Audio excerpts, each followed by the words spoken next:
A unidade dos cristãos é uma aspiração profunda, enraizada nos ensinamentos do Evangelho e no desejo de cumprir a oração de Jesus, registrada em João 17:21.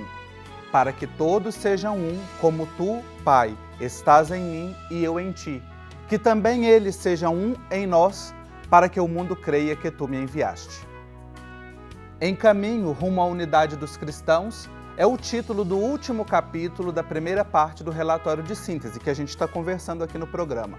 Pontos importantes que nos ajudam a acreditar na vontade de caminhar juntos no espírito da unidade da fé e na permuta de dons. E para a conversa de hoje eu recebo com muita alegria o irmão Marcelo Barros e a pastora Romy Benck. Marcelo Barros é monge beneditino, biblista e escritor, é membro da comunidade Bremen, atua como assessor de movimentos populares e no diálogo entre as religiões. Foi coordenador latino-americano da Associação Ecumênica de Teólogos e Teólogas do Terceiro Mundo. É autor de mais de 60 livros e o mais recente é Os Segredos do Nosso Encanto, está aqui comigo. Os Segredos do Nosso Encanto, o que a fé cristã pode aprender com as espiritualidades indígenas e negras. Marcelo Barros, que alegria ter você aqui comigo hoje no estúdio. Seja muito bem-vindo. Para mim é uma grande alegria, Marcos, e estar com você e com essa roda de conversa bonita que forma esse programa. Obrigado. E ela fica muito mais bonita com a presença da nossa querida Romy Márcia Benck, que é bacharel em Teologia pelas Faculdades Este de São Leopoldo, mestre em Ciência da Religião pela UFJF e secretária-geral do CONIC. Pastora Romy, que alegria ter você aqui também nesse diálogo. Seja muito bem-vinda. Obrigada, Marcos. Uma alegria poder participar e compartilhar esse momento contigo e também com o nosso querido irmão Marcelo. Obrigado. Bom, eu quero iniciar essa conversa a partir aqui do nosso documento que a gente tem conversado, que apresenta convergências, pontos a aprofundar e encaminhamentos, práticas, e que aparece aqui como propostas.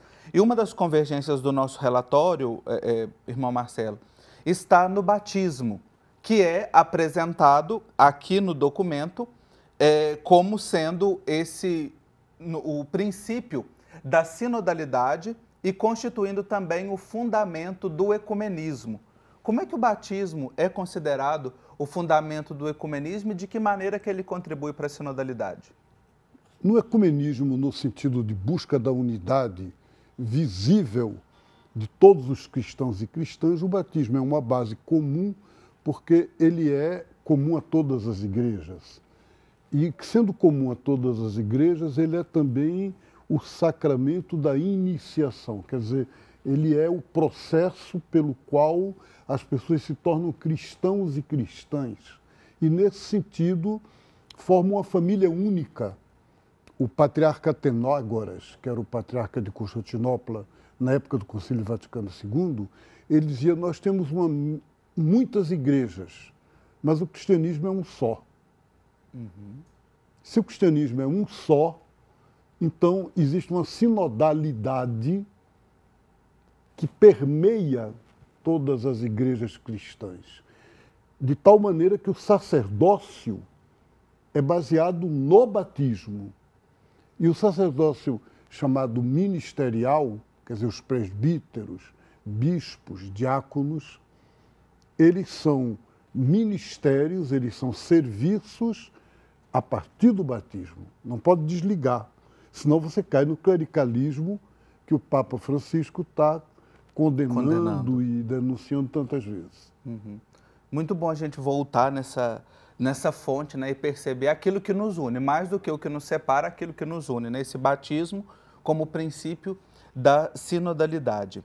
Pastora Romy, de que forma o ecumenismo ele pode ser visto como uma questão de renovação espiritual e também processos que aparecem aqui no documento, como processos de arrependimento e cura da memória? Como é que ele pode se desenvolver a partir dessa perspectiva? Então, o ecumenismo ele é uma dimensão da fé cristã. Assim como os seres humanos, eles não vivem sozinhos, eles precisam do convívio social, eles precisam se encontrar com as outras pessoas nós precisamos, como seres humanos, nos encontrar com as outras pessoas para podermos viver, nós somos seres sociais. O ecumenismo, ele é o coração, justamente porque ele tem essa dimensão do comprometimento, do compromisso do batismal. Então, ele é uma expressão do sentido de ser igreja. Nenhuma igreja, nenhuma confissão cristã consegue viver isolada das outras. A partir do momento que a gente, como igreja, se acha autossuficiente, a gente rompe com um princípio básico da nossa fé cristã, que é nos reconhecermos como irmãos, como irmãs. Como bem disse o irmão Marcelo, quando citou o patriarca de Constantinopla, nós podemos ser várias igrejas, podemos ter várias identidades, mas na essência nós somos todos e todas fiéis a Jesus Cristo. Somos pessoas que se reúnem nessa comunidade chamada a comunidade de Jesus Cristo. Então, nesse sentido, o ecumenismo é uma dimensão inegociável da espiritualidade cristã. Acolher o outro com abertura de coração, de vida, para caminhar junto, né? Que experiência bonita de ouvir o irmão Marcelo, a pastora Romi, né? Nessa perspectiva da unidade. A gente sabe que este é um assunto às vezes, espinhoso, espinhento na vida das nossas comunidades, né, Marcelo? De que forma os cristãos podem enfrentar os desafios pastorais, né? Também de acolher o outro, de lidar com o diferente, porque nós também estamos em contexto de uma sociedade secularizada, que nem sempre a pauta religiosa, ou às vezes ela aparece travestida de uma forma muito conservadora, né? Mas como é que a gente pode trazer esse diálogo, né, e essa pauta, essa temática para o cotidiano das nossas comunidades? Isso é um desafio muito grande, porque a tendência de toda comunidade institucionalizada, na religião ou fora, em qualquer lugar, é ser autocentrada, ser voltada para si mesma. A instituição se protege, qualquer instituição. E então, uma igreja não pode ser autocentrada. Se a palavra igreja significa assembleia reunida, o que há de característico na igreja cristã, quer dizer, vindo de Jesus, é que essa assembleia é reunida para ir ao mundo. O Papa Francisco propõe uma igreja em saída. A Assembleia dos Bispos Latino-Americanos em Medellín, 1968, falava numa igreja pascal, em Êxodo. Quer dizer, o tempo todo. E se é pascal, se é em Êxodo de libertação. Não libertação apenas minha, sua, não libertação do coração, não libertação somente espiritualista, libertação integral, total, de tudo e de todos e todas. Então, nesse sentido, o ecumenismo, ele não é uma parte da fé, ele é a fé. Ele é o jeito de viver a fé cristã, que é uma fé em missão, em saída. E é muito bom ouvir isso, porque, embora o relatório de síntese, né, que a gente tem apresentado aqui, ele traga 20 temas e estruturados em 3 pontos, a pergunta-chave que direciona todo o processo é como ser uma igreja sinodal em missão, né? Exatamente essa igreja que se coloca a caminho. Essa é a pergunta iluminadora desse processo, especialmente dessa segunda fase. Nós estamos aqui hoje no capítulo 7º da primeira parte, e eu convido você que perdeu algum dos programas anteriores, das reflexões que a gente falou sobre a Trindade, falou sobre os pobres, falou sobre a missão, que você reveja no YouTube. Basta procurar lá na lupinha, @Igreja Sinodal, você confere estes e também todos os programas, as temporadas anteriores, as reflexões que a gente vem trabalhando aqui no programa Igreja Sinodal. Hoje, especificamente, nosso capítulo é Em Caminho Rumo à Unidade dos Cristãos. Eu estou conversando com o irmão Marcelo Barros, está aqui comigo no estúdio, e também com a pastora Romi Márcia Ben, que está conectada com a gente. Um papo super agradável que a gente vai fazer daqui a pouco, né, um intervalo, mas já nós vamos continuar essa conversa. Eu espero você. Estamos de volta com o nosso programa Igreja Sinodal. Que bom ter a sua companhia nesta reflexão, neste aprofundamento, conversando hoje com o irmão Marcelo Barros e com a pastora Romi Márcia Ben. E eu quero trazer novamente a pastora Romi aqui para a nossa conversa. Nós, no primeiro bloco, tratamos aqui dessas convergências que estão no nosso relatório de síntese. E agora que dentre as questões a aprofundar, dos pontos que aparecem neste capítulo, nós encontramos que os diálogos ecumênicos em curso permitiram compreender melhor, à luz das práticas do primeiro milênio, que sinodalidade e primado são realidades correlativas, complementares e inseparáveis. Pastora Romi, como é que a gente pode trazer essas contribuições históricas para o percurso sinodal que a gente está vivendo hoje? Então, sinodal ou sinodalidade tem uma relação direta com comunidade, com uma perspectiva mais horizontalizada nas nossas relações enquanto igrejas. O movimento ecumênico, como o próprio nome já diz, é um movimento que se organiza em torno daquilo que é a centralidade da fé cristã, que é nos reconhecermos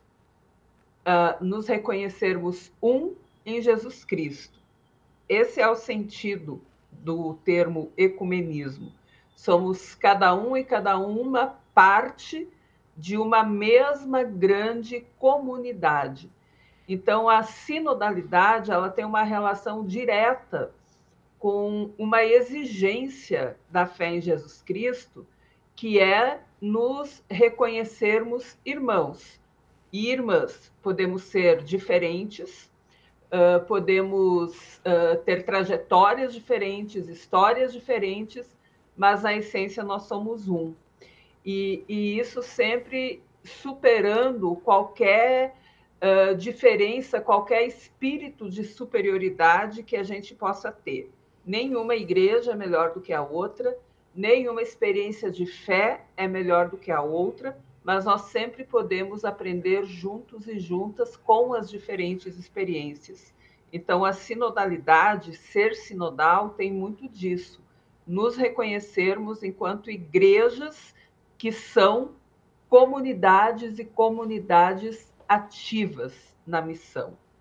E aí a missão ali não é no sentido assim de eu querer transformar o outro naquilo que eu quero que ele seja, mas a missão tem relação direta com a gente levar aquilo que é a essência da mensagem de Jesus Cristo, que é o amor a Deus, que se expressa no amor à pessoa próxima.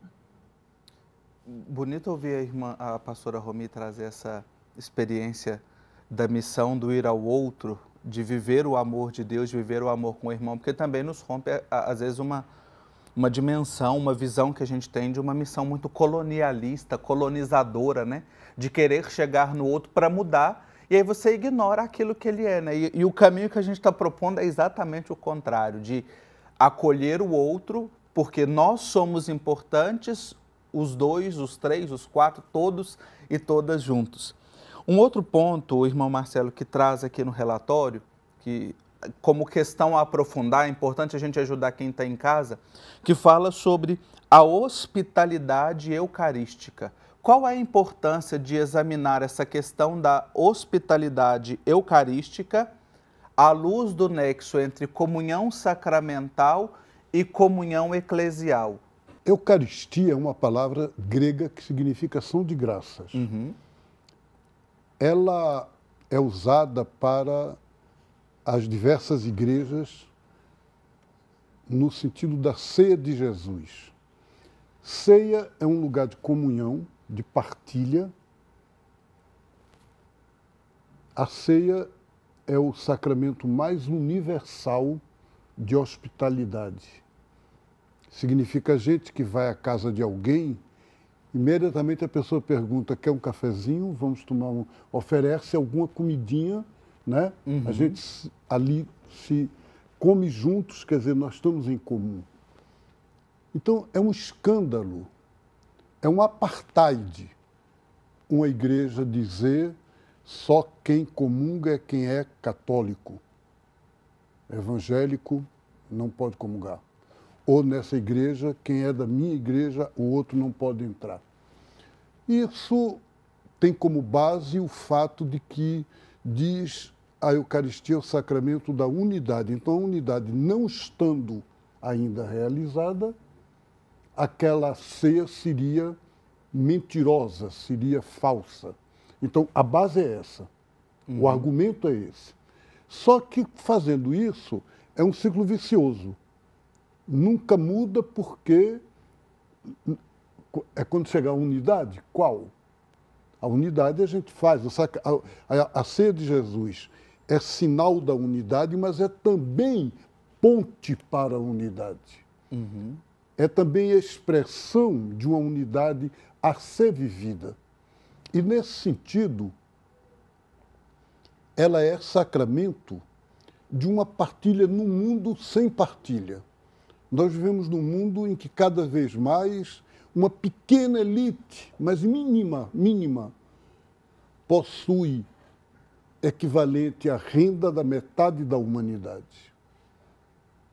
E a maioria, imensa multidão das pessoas, hoje são milhões de gente faminta, sem comida, enquanto outros se banqueteiam, se jogam fora a comida. Uhum. E aí as igrejas estão sendo sinais de que se torna a Eucaristia um culto clerical, extremamente discriminatório, porque quem pode comungar, quem não pode comungar.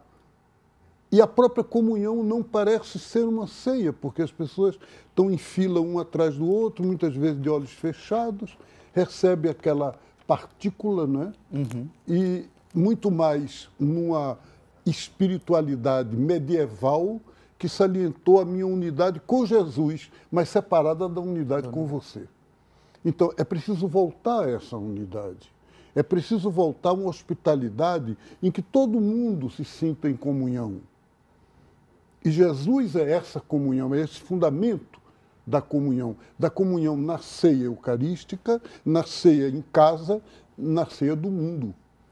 E o Natal que a gente vai celebrar agora deveria ser um passo para isso. Uhum. E falar dessa questão da comunhão nas casas é muito importante, porque o próprio documento coloca, ou seja, os casais interconfessionais, é uma realidade presente, que às vezes a esposa tem uma profissão de fé de uma igreja, o esposo de outra, né? Ou seja, é um espaço também para viver, né? Essa Eucaristia, Exatamente. essa comunhão familiar, a comunhão eclesial, a comunhão comunitária. Dentro das propostas aqui que o documento nos traz, há dois fatos importantes que remetem ao ano de 2025. Primeiro é que é o aniversário do Concílio de Nicéia. E o Concílio de Nicéia foi no qual se elaborou o símbolo da fé para todos os cristãos, né? Começou ali no Concílio de Nicéia e depois foi complementado o que a gente conhece como símbolo niceno-constantinopolitano. E um outro ponto é exatamente a celebração da Páscoa, que em 2025 nós teremos uma celebração comum da Páscoa. Todas as denominações cristãs celebrarão a Páscoa na mesma data. Pastora Romy, olhando para essa experiência pascal, né, como o irmão Marcelo mencionou no primeiro bloco, como uma data comum para esta celebração pode fortalecer o senso de unidade entre as diversas tradições cristãs? Eu acho que todas essas são experiências e tentativas, né, que as igrejas fazem para colocar em prática a experiência da unidade. Mas se nós pensarmos na experiência pascal, na sua originalidade, é impossível a gente viver a experiência pascal separados uns dos outros. porque a experiência da Páscoa, que é essa memória que a gente faz do julgamento, da morte, principalmente da ressurreição de Jesus Cristo, ela nos atravessa enquanto pessoas batizadas. É essencial na fé cristã a gente acreditar, por exemplo, na ressurreição de Jesus Cristo, porque a ressurreição é sempre um sinal de esperança. É um sinal de que a gente pode, sim, alcançar a experiência da unidade sendo diferentes. A diferença, ela nos contempla, ela nos fortalece, ela nos embeleza, ela nos torna mais ainda expressão desse amor de Deus. E é fundamental a gente ter esse reconhecimento, essa experiência de celebrarmos a festa da Páscoa, esse período de reflexão que é a Páscoa, de maneira conjunta. Eu acho que o excepcional é o fato de nós não podermos celebrar de maneira conjunta, porque o normal seria nós celebrarmos de maneira conjunta, porque essa é a expressão de fé. Então, aquilo que hoje a gente vê como algo excepcional, na verdade, deveria ser a prática comum. Olha aí que bonito, o cotidiano. Irmão Marcelo, me deixa ouvir a pastora Romy só mais um instantinho, que a gente está chegando já no final do nosso programa, e eu queria trazer para ela a seguinte questão, porque o documento traz como proposta um sínodo ecumênico sobre a missão comum no mundo contemporâneo, a missão dos cristãos. Pastora Romy, em se tratando, né, de proposta, qual a importância de um sínodo ecumênico sobre a nossa missão comum no mundo? Eu acho que é muito importante, porque, como já foi citado aqui, os processos de secularização, os processos de fortalecimento dos clericalismos que a gente vê presentes nas igrejas, isso nos distancia da experiência real de ser pessoas seguidoras de Jesus Cristo. Então, a gente viver uma experiência de um sínodo ecumênico global sobre missão, eu acho que nos reconecta àquela experiência das comunidades primitivas, da qual nós estamos bastante distanciados daquelas experiências. Eu lembro ali de Atos dos Apóstolos, em que as pessoas cristãs tinham tudo em comum. Então, ser cristão era uma forma de estar no mundo. E nós, infelizmente, nos distanciamos disso por questões como poder, como clericalismo, como essencialismo, né? Então, acho que é um momento importante da gente retomar aquilo que realmente nos caracteriza. Tá aí, muito obrigado, pastora Romy, pela sua contribuição, reflexão no programa de hoje e também pelo bonito trabalho e pela sua profecia no mundo de hoje. Obrigado, viu? Eu que agradeço e foi um prazer participar desse bate-papo gostoso contigo e também com o Marcelo. Obrigado. Irmão Marcelo Barros, obrigado também pela sua presença aqui, tão alegria. inspiradora e iluminadora no programa de hoje. Muito obrigado. Deus abençoe vocês. Amém. O irmão Marcelo diz que é autor de mais de 60 livros, dentre eles o último, né, que ele está lançando agora, Os Segredos do Nosso Encanto, o que a fé cristã pode aprender com as espiritualidades indígenas e negras. Tá aí, vamos refletir, abrir o nosso coração, o nosso olhar. Obrigado a você que nos acompanhou no programa de hoje, que sempre nos segue. No próximo programa a gente continua refletindo, olhando, com uma perspectiva sempre prospectiva, positiva, para sermos uma igreja cada vez mais sinodal. Um abraço para você.